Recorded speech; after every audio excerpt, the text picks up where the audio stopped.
ನಮಸ್ಕಾರ. 2026 ಜುಲೈ ಮಾಸದ ಮಿಥುನ ರಾಶಿ ಭವಿಷ್ಯವನ್ನು ತಿಳಿಸುವಂಥ ಪ್ರಯತ್ನ ಮಾಡ್ತಾ ಇದ್ದೇನೆ. ವೀಕ್ಷಕರೇ, ಈ ಮಿಥುನ ರಾಶಿಯಲ್ಲಿ ವಿಶೇಷವಾದಂಥ ಬಲವನ್ನು ಕೊಡ್ತಕ್ಕಂಥ ಗ್ರಹ ಸೂರ್ಯ, ಧನಸ್ಥಾನದಲ್ಲಿರ್ತಕ್ಕಂಥ ಗುರು, ಉತ್ತಮವಾದಂಥ ಉದ್ಯೋಗ ಪ್ರಾಪ್ತಿ ಅಂತಕ್ಕಂಥದ್ದಾಗುತ್ತೆ. ಕುಟುಂಬದಲ್ಲಿ ಸೌಖ್ಯವನ್ನು ಕೊಡ್ತಕ್ಕಂಥ ಗ್ರಹ ಇದ್ದಾನೆ. ಆದರೆ ಚತುರ್ಥದಲ್ಲಿರ್ತಕ್ಕಂಥ ಶನಿ ಮುಖ್ಯವಾದ ಉದ್ಯೋಗದಲ್ಲಿ ಹೊಸ ಪ್ರಯತ್ನ, ಹೊಸ ಕಾರ್ಯ ಮತ್ತು ಉದ್ಯೋಗದಲ್ಲಿ ಉನ್ನತವಾದಂಥ ಸ್ಥಾನಕ್ಕೆ ತಲುಪುವಂಥ ಪ್ರಯತ್ನ ಕೂಡ ಈ ಮಿಥುನ ರಾಶಿಯವರಿಗೆ ದೊರಕುವಂಥದ್ದಿದೆ.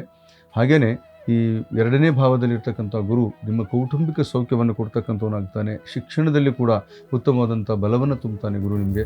ಅದರ ಜೊತೆಯಲ್ಲಿ ಆರೋಗ್ಯದಲ್ಲಿ ಕೂಡ ಸೌಖ್ಯ. ಈ ಆರೋಗ್ಯಾಧಿಪತಿ ಅಂತಕ್ಕಂಥ ಕುಜ ಲಾಭದಲ್ಲಿ ಅಂದರೆ ವ್ಯಯದಲ್ಲಿದ್ದಾನೆ. ಆದಷ್ಟು ಸ್ವಲ್ಪ ವಿಘ್ನತೆಗಳನ್ನು ಯಾಕೆ ಕೊಡ್ತಾನೆ ಅಂತಂದರೆ, ಸ್ವಲ್ಪ ಕೋಪ ಜಾಸ್ತಿ ಮಾಡಿಸ್ತೀರಾ, ಕೋಪದಿಂದ ನಿಮ್ಮ ಆರೋಗ್ಯ ಕೆಡುತ್ತೆ. ಈ ಬಿ ಪಿ, ಶುಗರ್ ಇತ್ಯಾದಿಗಳಿರ್ತಕ್ಕಂಥವ್ರು ಸ್ವಲ್ಪ ತುಂಬ ಕೇರ್ಫುಲ್ ಆಗಿರಬೇಕಾಗುತ್ತೆ ಈ ಮಾಸದಲ್ಲಿ. ಕಾರಣ ಕುಜ ರಕ್ತದ ಒತ್ತಡವನ್ನು ಹೆಚ್ಚುಗೊಳಿಸ್ತಕ್ಕಂಥ ಪ್ರಯತ್ನ ಮಾಡ್ತಾನೆ. ಹಾಗೆ ತೃತೀಯಾಧಿಪತಿ ತೃತೀಯ ಭಾವದಲ್ಲಿ ಇರತಕ್ಕಂಥ ಏನು ಶುಕ್ರ ಇದ್ದಾನೋ, ಆ ಶುಕ್ರನಿಂದ ನಿಮಗೆ ಬಲವನ್ನು ಕೊಡ್ತಕ್ಕಂಥ ಯೋಗ. ಯಾಕಂದರೆ ಇಲ್ಲಿ ಕೇತು ಮತ್ತು ಶುಕ್ರ ಪರಸ್ಪರ ಎರಡೂ ಗ್ರಹಗಳು ಉತ್ತಮವಾದಂಥ ಫಲವನ್ನು ಕೊಡ್ತಾರೆ. ಬಂಧುತ್ವದಲ್ಲಿ ಪ್ರೀತಿ ಮತ್ತು ತಂಗಿಯಿಂದ ಬಾಂಧವ್ಯದಲ್ಲಿ ಪ್ರೀತಿಯನ್ನು ತಲುಪಿಸುವಂಥ ಪ್ರಯತ್ನ ಮಾಡ್ತಾರೆ. ಹಾಗೆ ಈ ಪ್ರೇಮದ ವಿಷಯದಲ್ಲಿ ಬಂದಾಗ ಸ್ವಲ್ಪ ಕಷ್ಟವನ್ನು ಕೊಡ್ತಕ್ಕಂಥ ಯೋಗ ಇದೆ. ಪ್ರೀತಿ ಪ್ರೇಮ ಬೇಡ ಅಂತ ಈ ಮಾಸದಲ್ಲಿ ನಿಮಗೆ ಹೇಳ್ಬೋದು.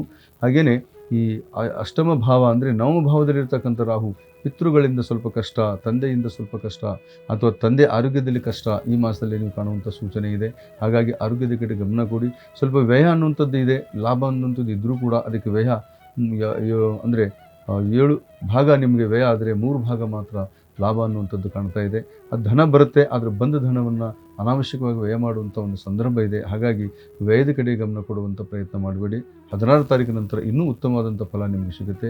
ರಾಜಯೋಗ ಅನ್ನುವಂಥದ್ದು ದೊರಕುತ್ತೆ ಧನರಾಶಿಗೆ, ಅಂದರೆ ಮಿಥುನ ರಾಶಿಗೆ. ಧನಸ್ಥಾನಕ್ಕೆ ಹೋಗತಕ್ಕಂಥ ಸೂರ್ಯಗುರು ಉತ್ತಮವಾದಂಥ ಫಲವನ್ನು ಕೊಡ್ತಾರೆ. ಹಾಗೆ ಮುಖ್ಯವಾಗಿ ತಾವು ಮಾಡಬೇಕಾಗಿದ್ದಂಥದ್ದು ಇಷ್ಟೇ, ಸೂರ್ಯನ ಆರಾಧನೆಯನ್ನು ಮಾಡಿ. ಸೂರ್ಯ ನಿಮ್ಮ ರಾಶಿಯಲ್ಲಿ ಇರೋದರಿಂದ, ಬುಧನ ಜೊತೆ ಇರೋದರಿಂದ ಸೂರ್ಯನ ಆರಾಧನೆಯನ್ನು ಮಾಡ್ತಾ ಇರೋದರಿಂದ, ಸೂರ್ಯನಿಗೆ ಅರ್ಘ್ಯವನ್ನು ಕೊಡೋದರಿಂದ ಈ ಮಿಥುನ ರಾಶಿಯವರು ಉತ್ತಮವಾದಂಥ ಫಲವನ್ನು ಈ ಮಾಸದಲ್ಲಿ ಅನುಭವಿಸ್ತಾರೆ ಅಂತ ಹೇಳ್ತಾ ಮಿಥುನ ರಾಶಿ ಭವಿಷ್ಯವನ್ನು ಮುಗಿಸ್ತಾ ಇದ್ದೀನಿ.